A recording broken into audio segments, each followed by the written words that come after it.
America के राष्ट्रपति ने दी पत्रकार को गाली। यूक्रेन और रूस में जंग का माहौल कायम। रूस में महिलाओं की संख्या पुरुषों के मुकाबले अधिक है। जैसा कि आपको भी पता होगा, रूस में महिलाओं की तुलना में पुरुषों की संख्या बहुत कम है।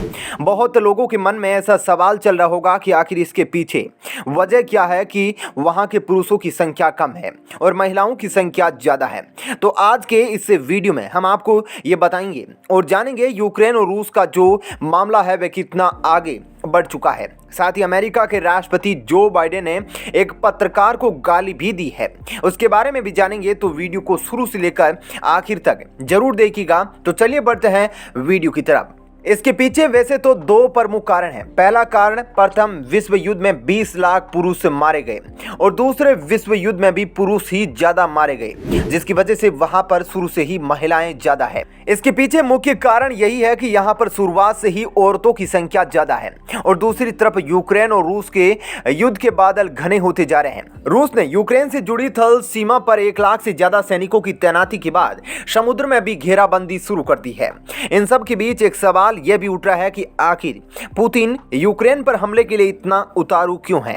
एक्सपर्ट इसके पीछे सबसे बड़ी वजह 1992 के सोवियत यूनियन के विघटन को मानते हैं। सोवियत पतन के बाद यूक्रेन का अलग देश बनना रूस के लिए सबसे तकलीफदेह घटना रही।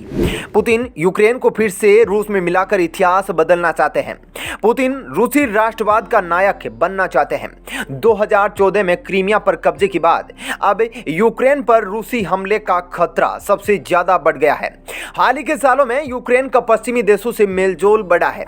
इस वजह से भी पुतिन यूक्रेन को करारा सबक सिखाने के फेरे में हैं। इसके अलावा अगर यूक्रेन नाटो गठबंधन में शामिल हो जाता है तो नाटो सेना रूसी बॉर्डर के नजदीक पहुंच जाएगी। पुतिन इस वजह से भी आक्रामक के मोड में है। यूक्रेन पर रूसी हमले के खतरे के बीच नाटो की एकता की भी अग्नि परीक्षा हो रही है। अमेरिका के राष्ट्रपति जो बाइडेन भी कुछ वक्त पहले नाटो की एकता पर संदेह जता चुके हैं। इसका एक उदाहरण तब देखने को मिला था जब अमेरिका के अनुरोध के बाद भी जर्मनी ने यूक्रेन को हथियार सप्लाई करने से इनकार करा था। जर्मनी के नेवी चीफ के एमिच सोनबाक ने भी यूक्रेन मामले में रूस के राष्ट्रपति व्लादिमीर पुतिन की तारीफ कर नया बखेड़ा खड़ा कर दिया था। हालांकि बाद में उन्होंने विवाद बढ़ता देख इस्तीफा दे दिया, लेकिन इसके बाद भी यूक्रेन ने इस मामले को लेकर जर्मनी से स्पष्टीकरण मांगा। एक्सपर्ट्स का मानना है कि नाटो के प्रमुख देशों में शामिल अमेरिका, ब्रिटेन और इटली यूक्रेन के मुद्दे पर रूस के खिलाफ आक्रामक बने रहेंगे, लेकिन जर्मनी, डेनमार्क और नॉर्वे जैसे देश अलग आवाज उठा सकते हैं। इससे सारे मामले में अमेरिका के बहुत ज्यादा एक्टिव रोल के पीछे विशेषज्ञों का कहना है कि यूक्रेन पर हमला कर रूस पूर्वी यूरोप में प्रभुत्व स्थापित कर लेगा।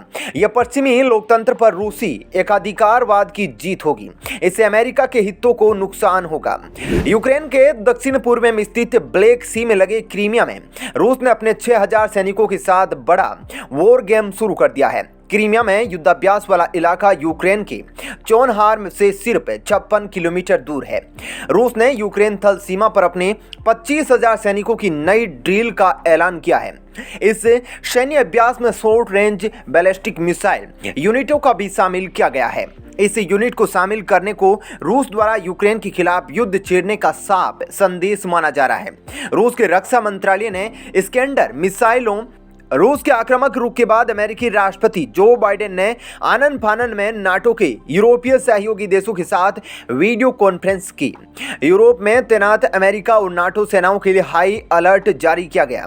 ब्रिटिश रक्षा मंत्री जेम्स हियेपी ने बड़ा खुलासा कर बताया कि रूस के सैनिक यूक्रेन में दाखिल हो चुके हैं। हियेपी ने कहा कि रूसी सैनिक हमला करने के लिए मौके की तलाश में हैं। यूक्रेन की मदद के लिए ब्रिटेन एंटी टैंक मिसाइल दे चुका है। उधर यूक्रेन ने रूसी स्पेशल सर्विसेज के 50 जासूसों को पकड़ने का दावा किया है। दूसरी तरफ अमेरिकी राष्ट्रपति जो बाइडेन को बीते सोमवार को लाइव माइक्रोफोन पर पत्रकार के प्रति अभद्र भाषा का इस्तेमाल किया। अब यह वीडियो सोशल मीडिया पर जमकर वायरल हो रहा है। सोमवार को व्हाइट हाउस फोटो सेशन के मौके पर राष्ट्रपति जो बाइडेन ने फॉक्स न्यूज के पत्रकार को लाइव माइक्रोफोन पर सन ऑफ बीच कहा। दरअसल पत्रकार ने बाइडेन से पूछा कि देश में लगातार बढ़ रही महंगाई से मिड टर्म इलेक्शन में आपकी पार्टी का कितना नुकसान होगा। इस पर बाइडेन ने कहा कि इससे नुकसान नहीं फायदा होगा और इसके बाद उन्होंने पत्रकार को स्टूपिड सन ऑफ बिच कहा। बाइडेन के साथ इससे पहले भी इस तरह की घटनाएं हो चुकी हैं, लेकिन अक्सर व्हाइट हाउस के अधिकारी या तो उनकी टिप्पणी के बारे में समझाने या उसका खंडन करने के लिए आगे आते हैं। लेकिन इस बार न सिर्फ ऐसा कुछ हुआ, बल्कि कार्यक्रम के बाद व्हाइट हाउस ने जो लिखित प्रतिलिपि जारी की उसमें गाली समेत बाइडेन की पूरी टिप्पणी मौजूद है। वहीं बाइडेन का इस तरह पत्रकार के प्रति अभद्र भाषा का वीडियो सोशल मीडिया पर जमकर वायरल हो रहा है। कई यूजर्स इस पर अपनी प्रतिक्रिया दे रहे हैं। अमेरिका में दिसंबर में महंगाई काफी बढ़ी है। माना जा रहा है कि महंगाई पिछले 4 दशकों के उच्च स्तर पर पहुंच गई है। पूर्व अमेरिकी राष्ट्रपति डोनाल्ड ट्रंप भी पत्रकारों से गलत ढंग से बात करने को लेकर मशहूर थे। उन्होंने कई मौकों पर पत्रकारों से सवालों से खींचते हुए जवाब दिए थे। भारत सरकार ने एक बड़ा फैसला ले लिया है। जिस तरीके से चीन में तय हो चुका है कि अगला राष्ट्रपति चीन में शी जिनपिंग ही बनेगा, लेकिन चीन के हालात इस समय बहुत ज्यादा खराब हो गए हैं। चीन अपनी ही कंपनियों के लोगों को क्रैक डाउन कर रहा है। अपनी कंपनियों के ही कई लीडर को यह जेल में डाल रहा है। साथ ही सोशल मीडिया पर काम करने वाले लोगों को भी जेल में डाल रहा है। और साथ ही साथ आपको हम ये भी बता दें कि ओमिक्रॉन वायरस ने भी चीन में पैर फैलाना शुरू कर दिया है। पहले भी चीन में लॉकडाउन लगा हुआ है और जिनपिंग जो भी निर्णय ले रहे हैं वह सारे के सारे निर्णय उनके खिलाफ ही जा रहे हैं। जैसे कि एवरग्रैंड कंपनी का दिवालिया चीन के खिलाफ ही जा रहा है। लोगों के पास नौकरी नहीं है, लोग अपनी नौकरी खोते चले जा रहे हैं और महंगाई आसमान छू रही है। इसके अलावा भारत की भी चिंता बढ़ रही है, क्योंकि बिपिन रावत जी की जो रणनीति होती थी चीन के खिलाफ, वह बहुत खतरनाक रणनीति होती थी। और कहा तो यह भी गया है कि बिपिन रावत की रणनीति के आगे चीन बिल्कुल झुकता चला जा रहा था। और अब जो खबर निकल कर आ रही है उसको देखने के बाद कुछ एक्सपर्ट कह रहे हैं कि चीन इस मौके को अपने फायदे के लिए इस्तेमाल करेगा। जब तक नए सीडीएस आते हैं और तालमेल बैठा पाते हैं, तब तक चीन मौके का फायदा उठाकर कहीं भारत के ऊपर हमला ना करती। आपको बता दें, भारत ये बात अच्छे से जानता है, चीन कुछ भी कर सकता है और वह मौके का फायदा कभी भी नहीं छोड़ता है। इसलिए भारत ने अपनी तरफ से कोई भी कमी नहीं छोड़ रखी है, चाहे फिर वे सैनिकों की बात हो या फिर हथियारों की। भारत हर तरीके से चीन से दो हाथ करने को तैयार है।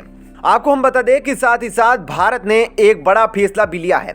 इसमें भारत ने अपनी थल सेना, वायुसेना और नौसेना तीनों सेनाओं को इमरजेंसी में कोई एक्शन लेना है तो इसके लिए उनके हाथ बंधे हुए नहीं हैं, बल्कि ये इमरजेंसी सिचुएशन में कोई भी फैसला ले सकते हैं। आपको बता दें कि भारत सरकार ने इन तीनों सेनाओं को सिर्फ इमरजेंसी सिचुएशन में एक्शन लेने के लिए छूट नहीं दी है, बल्कि भारत सरकार ने इनको हथियारों के मामले में भी छूट दे रखी है कि यह किसी भी तरीके का हथियार इस्तेमाल कर सकते हैं और साथ ही साथ ये हथियार भी खरीद सकते हैं। पहले जैसे हथियार खरीदा जाता था उसमें हथियार काफी लंबे प्रोसेस से गुजरता था। इसमें इधर से उधर कई तरीके की फाइल लिया और दिया जाता था, लेकिन भारत सरकार ने यह छूट देकर काफी ज्यादा समय बचा लिया, क्योंकि यह जो प्रोसेस है इसमें कई साल लग जाते थे, कभी कभी हथियार नहीं आ पाते, ऐसे में काफी ज्यादा समय बर्बाद हो जाता है। अब जो खबर निकल कर आ रही है उसमें जो हथियारों की खरीद होगी उसको खुद सेना तय करेगी और यह हथियार खरीद भारत सरकार ने जो बजट तय किया है वह बजट क्रॉस होता है तो जल्द से जल्द भारत सेनाओं को पैसा मुहैया कराने की कोशिश करेगी। यह काम इमरजेंसी सिचुएशन के लिए किया जा रहा है। इसमें सेना को अगर लगता है कि इमरजेंसी में हथियार हमें चाहिए तो यहाँ पर सेना इसे खरीद सकती है। इस विषय पर आपकी क्या राय है, नीचे कमेंट करके अपना विचार जरूर बताइएगा।